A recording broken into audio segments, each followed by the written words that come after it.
السلام علیکم ویورز، اللہ کے فضل و کرم سے یقیناً آپ اچھے ہوں گے۔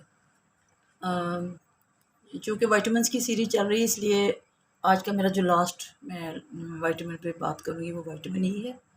میں نے آپ کو پہلے بھی بتایا تھا کہ میں چیدہ چیدہ پوائنٹس جو ہیں وہ ڈسکس کروں گی، زیادہ گہرائی میں نہیں جاؤں گی، کیونکہ ان باتوں کا ہی ہمیں صرف پتہ ہونا چاہیے اپنی ڈائٹ، فوڈ میں ہمیں جو بیلنسڈ ہوتی ڈائٹ ہے اس میں۔ وائٹامن ای پہ آج میں ڈسکس کروں گی مختصر سا۔ تو وائٹامن ای کا جو کیمیائی نام ہے ٹوکوفیرول ہے۔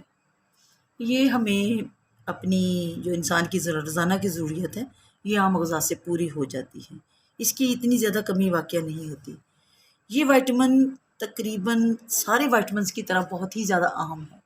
یہ ایک آل راؤنڈر وائٹامن ہے، کیونکہ اس کا کام مختلف وائٹامن کے ساتھ مل کے ان کی کارکردگی کو بڑھانا ہے، اور اس کے علاوہ اس کا سب سے جو میں چند اس کے جو اہم فرائض سر انجام دیتا ہے باڈی میں ان پہ بحث کروں گی، اور پھر میں یہ بتاؤں گی کہ اس کی وجہ سے کمی کی وجہ سے کیا کیا بیماریاں لگتی ہیں، اور اس کی جو بیلنس جتنا ہونا چاہیے ہمارے خون میں یا ہماری باڈی میں، تو اس سے ہمیں کیا فائدہ ہوتا ہے، اور اینڈ پہ بتاؤں گی کہ اس کے سورسز کیا ہیں۔ تو اس کے 4-5 جو مین جو فائدے ہیں وہ یہ ہیں ہماری باڈی میں، کہ یہ چونکہ میں نے بتایا ابھی کہ یہ ایک آل راؤنڈر ہے، تو اس کا سب سے جو بڑا کام ہے، یہ باریک سی بات ہے، اس کو غور سے سمجھے، جو ہمارے ریڈ سیلز ہوتے ہیں اس کی دیواروں کو یہ مضبوط رکھتا ہے، مرمت کرتا ہے، یعنی ہمارا خون جو صحت مند ہوتا ہے، جس میں صحت مند ریڈ سیلز ہوتے ہیں، جن کی وجہ سے ہمارا خون ریڈ ہوتا ہے، ان کی دیواروں کو، ان سیلز کی دیواروں کو یہ مضبوط بناتا ہے۔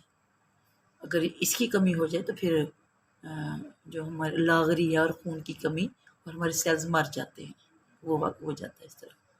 اس کے علاوہ اس کا جو سب سے بڑا کام ہے وہ یہ ہے کہ یہ وائٹامن سی کے ساتھ مل کر باڈی میں جتنی بھی ٹوٹ پھوٹ کا شکار ہماری باڈی میں سیلز ہوتے ہیں، یا کوئی خوراک یعنی کہ زیادہ چکنائی والی خوراک لے لیں، بازاری کھانے ہم کھا لیں، تو اگر ہماری باڈی میں مناسب وائٹامن ای ہے تو جتنی بھی وہ ہمارے اندر ٹوٹ پھوٹ ہوئی ہوگی، کوئی خلیے ٹوٹے ہوں گے، سیلز ٹوٹے ہوں گے، یا اس طرح کا کچھ بھی ہوا ہوگا، اس کا جو وہ جو ٹوٹ پھوٹ ہے، جس کو ہم گاربیج کہہ سکتے ہیں، وہ کوڑا ہے جو، اگر وہ ہماری باڈی میں رہے تو ہم بیمار پڑ سکتے ہیں۔ وہ ہماری مختلف جوڑوں شریانوں میں، وریدیں جو ہوتی ہیں اس میں جمع ہو سکتا ہے، تو اس کوڑے کو ٹھکانے لگانا وائٹامن ای کا کام ہے۔ یا تو یہ اس کو کھا جاتا ہے یا پھر کوڑا دان میں ڈال دیتا ہے، یعنی کہ باہر فضلے کے ذریعے پھر اس کو خارج کر دیتا ہے۔ تو آپ خود دیکھیں کہ اس کا فنکشن کتنا پیارا ہے۔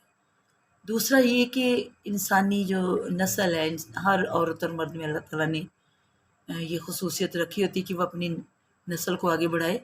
اگر وائٹامن ای کی کمی ہو جائے تو مردانہ اور زنانہ بانجھ پن پیدا ہو جاتا ہے۔ بعض دفعہ صرف وائٹامن ای کی کمی کی وجہ سے لوگوں کے بچے نہیں ہوتے، اور ان کو اس بات کی خبر بھی نہیں ہوتی کہ ہم صرف وائٹامن ای کی کمی کا شکار ہیں۔ یعنی کہ جو افزائش نسل کے لیے قوت چاہیے، وائٹامن ای مرد اور عورت دونوں میں اس کو انکریز کرتا ہے، یعنی بڑھاتا ہے۔ اس کے علاوہ سب سے زیادہ جو اس کا فنکشن ہے وہ سکن کے لیے ہے۔ اگر ہماری سکن جھریاں زدہ ہو گئی، مطلب ٹائم سے پہلے جھریاں پڑ گئی ہیں، کھردرا پن پیدا ہو گیا ہے، اس میں نمی نہیں ہے، کریکس پڑ رہے ہیں، تو اس کا مطلب یہ ہے کہ ہم وائٹامن ای کی کمی کا شکار ہو گئے ہیں۔ وائٹامن ای کی کمی کی وجہ سے ہم وقت سے پہلے بوڑھے ہو جاتے ہیں۔ یہ ایک ایسا وٹامن ہے جو ہمیں قبل از وقت بڑھاپا آنے سے روکتا ہے، اور جب بڑھاپا تو خیر آنا ہی ہوتا ہے، لیکن اس کو وہ یہ اچھے طریقے سے لاتا ہے، یہ نہیں کہ ہم ایک دم بوڑھے ہو جائیں، ہم صحت مند رہتے ہیں۔ یہ ہمارے دل، دماغ اور خاص طور جگر کے لیے بہت اچھا ہے۔ جگر کو یہ اپنے کام میں بہت زیادہ مدد دیتا ہے۔ اس کی جو فیٹس زیادہ ہو جائے جگر پہ اس کو دور کرتا ہے۔ اس کے علاوہ یہ وائٹامن اے کے ساتھ مل کر ہماری آنکھوں کی جو روشنی ہے، ہماری جو بینائی ہے، آئی سائٹ ہے، اس کو زیادہ کرتا ہے اور آنکھوں کی حفاظت کرتا ہے۔ یہ وٹامن جو ہے ہمیں جوان کرنے والا وٹامن ہے۔ اس سے جوڑوں کے درد میں آرام آتا ہے، جوڑوں کا درد جس کی وجہ سے دور ہو جاتا ہے، جو یہ موٹاپا نہیں ہونے دیتا، اور جو ہمارے ہڈیوں کے ساتھ گوشت کے ٹیشوز ہوتے ہیں ان کو مضبوط کرتا ہے۔ وٹامن ای کے بہت سارے اور فوائد بھی ہیں جو میں آپ کو بتاتی ہوں، ایون کہ یہ سر سے لے کے پاؤں تک جتنے فنکشنز ہیں، وہ تمام فنکشن سر انجام دینے کے لیے جو بھی وائٹامنز اور دوسرے ایلیمنٹس استعمال ہوتے ہیں، ان سب کی مدد کرتا ہے۔ یہ بہت ہی ایک ہیلپ فل، جو ہم اس کو کہہ سکتے ہیں، ہر کام کے لیے ایک ہیلپ فل آنسر ہے۔ اب میں آپ کو یہ بتاؤں گی کہ اس کی جو ڈیفیشنسی ہوتی ہے، اس کی کمی ہوتی ہے، اس کی وجہ سے ہم کن کن بیماریوں کا شکار ہو سکتے ہیں۔ جیسے کہ میں پہلے بتا چکی ہوں، جگر کا مسئلہ بن سکتا ہے، چڑچڑاپن پیدا ہو سکتا ہے، اس کی کمی سے بال گرنا شروع ہو جاتے ہیں، جلد میں کھردرا پن ہو جاتا ہے، جھریاں پڑنے لگ جاتی ہیں، انسان کا کام کرنے کو دل نہیں چاہتا، اٹھنے کو دل نہیں چاہتا۔ اس کے علاوہ یہ معدہ ہمارا خراب ہو جاتا ہے، اور صرف وٹامن ای کی کمی کی وجہ سے اسہال یعنی کہ دست شروع ہو جاتے ہیں، اور اس طرح کی اور خاص طور پر جلدی امراض کا انسان بہت زیادہ شکار ہو جاتا ہے، جس میں چنبل، جتنی بھی ایچنگ پرابلمس ہوتی ہیں اسکن کی، یعنی جن میں کھجلی ہوتی ہے، تو اس کا یہ انسان شکار ہو جاتا ہے وٹامن ای کی کمی کی وجہ سے۔ چنبل ہو گئی، دھدر، یا کوئی سورائسس تک کی جو بیماری ہے، اس کی کمی کی وجہ سے ہوتی ہے۔ تو آپ اپنی خوراک میں وٹامن ای کی کمی کو مت ہونے دیں، نہ اپنی خوراک میں، نہ بچوں کی خوراک میں۔ اب میں آپ کو بتاؤں گی کہ اس کے علاوہ یہ کیا کرتا ہے۔ پورے جسم کی نشو و نما میں جو وٹامن ای ہے، یہ بہت اہم رول ادا کرتا ہے۔ یہ تمام عضلات میں جو مطلب آئرن ہو گیا، کیلشیم ہو گئی، فاسفورس ہو گئی، ان کو جذب کرنے کی صلاحیت پیدا کرتا ہے، اور اہم جو ہمارے اندرونی عضلات ہیں ان کو ہائیڈروجن فراہم کرتا ہے۔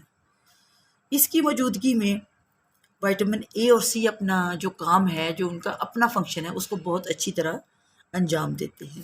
اس سے جسم بہت زیادہ مضبوط ہوتا ہے اور وزن بڑھتا ہے، یعنی کمزور بچوں کو، اور یا جو مرد حضرات کمزور ہیں، وزن کی کمی کا شکار ہیں، تو ان کی ایک مین وجہ وٹامن سی بھی ہے۔